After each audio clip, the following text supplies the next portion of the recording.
Hello everyone, welcome to today's edition of Child Learning.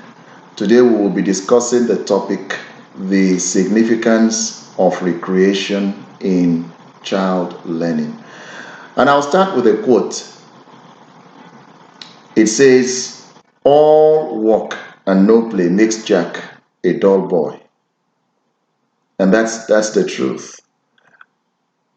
All work and no play makes Jack a dull boy. So many years ago, I was a high school teacher. I was working in secondary school as a mathematics teacher. And at some point, I felt I wasn't, as fulfilled as I would have wanted to be. I felt that I needed to go work in a primary school. My thinking was that working in a primary school would afford me the opportunity to influence children from much younger ages, and it actually did. But guess what happened? Well, once I got to the primary school, I had issues with my teaching because I was trying to teach the children in the primary school the same way I taught those in the secondary school. So there was, a little bit of, wahala. Um, so I needed to, do my research. I needed to find ways to reach my pupils in the primary school. And here is what I discovered. I needed to use recreation, call it play, but it's the same thing as recreation. I needed to bring recreation into my lessons, into the classroom in order to reach the children, and that made a whole lot of difference. So, what is recreation? Recreation refers to all the activities that we do, um, which bring us pleasure, which bring us satisfaction, which bring us fulfillment. For some, it's playing golf. For some, it's baking. For some, it's traveling. Um, for some, it's playing chess, and so on and so forth.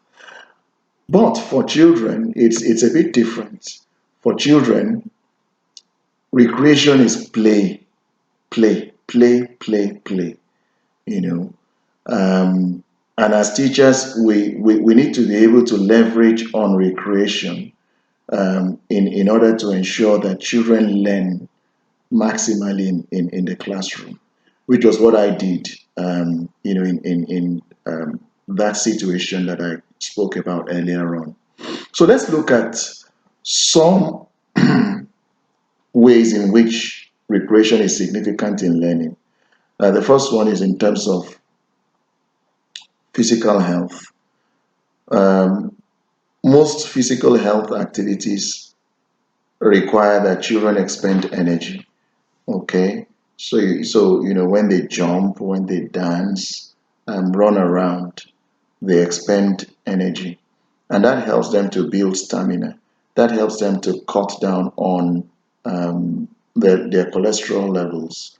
That helps them to increase their energy levels. And in effect, what that does is that they're able to focus much longer in the classroom. Another way recreation is significant in learning is in terms of helping children to build emotional balance.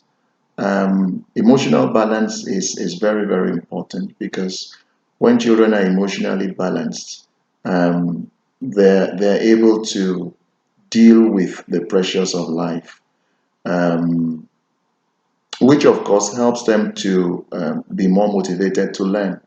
Research shows, for instance, that activities like dancing, biking, and even walking will help us to reduce levels of depression and stress, as it were.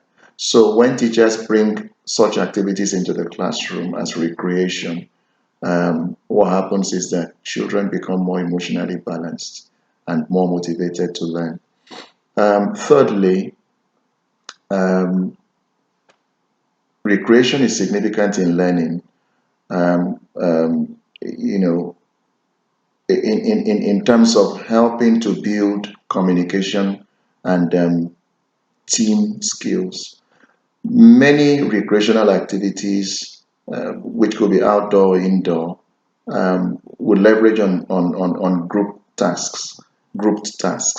So, it means that children need to work in groups, they need to work as teams. That would mean they will need to listen to each other, they will need to take turns in expressing their views, they will need to think, they will need to come up with creative solutions to problems and so on and so forth. So you find out that when they have all of these skills will also help them to become better learners. Last but not the least, recreation is significant in learning in a sense that it helps the child to increase his or her attention span. How does that happen? Well, teachers who use recreational activities in class are more likely to capture the attention of their children better. Take, for instance, a teacher who wants to teach parts of the body, and instead of standing and talking to the children who just receive what you're saying passively, you bring in an activity like my head, my shoulders, my knees, my toes, my head, my shoulders, my knees, my toes, my head, my shoulders, my knees, my toes, they all belong to me. Now, that activity will be more captivating and is likely to sustain the attention of children for a longer time than just standing in front of them and then talking to them and then they're receiving what is being said passively. So, in effect, teachers need to bring more recreational activities into the classroom. They need to use more of such activities in their lessons in order to be able to help children mentally, academically, socially, and so on and so forth. This is where I wrap it up on this edition of Child Learning. And until I come your way again in a subsequent broadcast, please stay safe.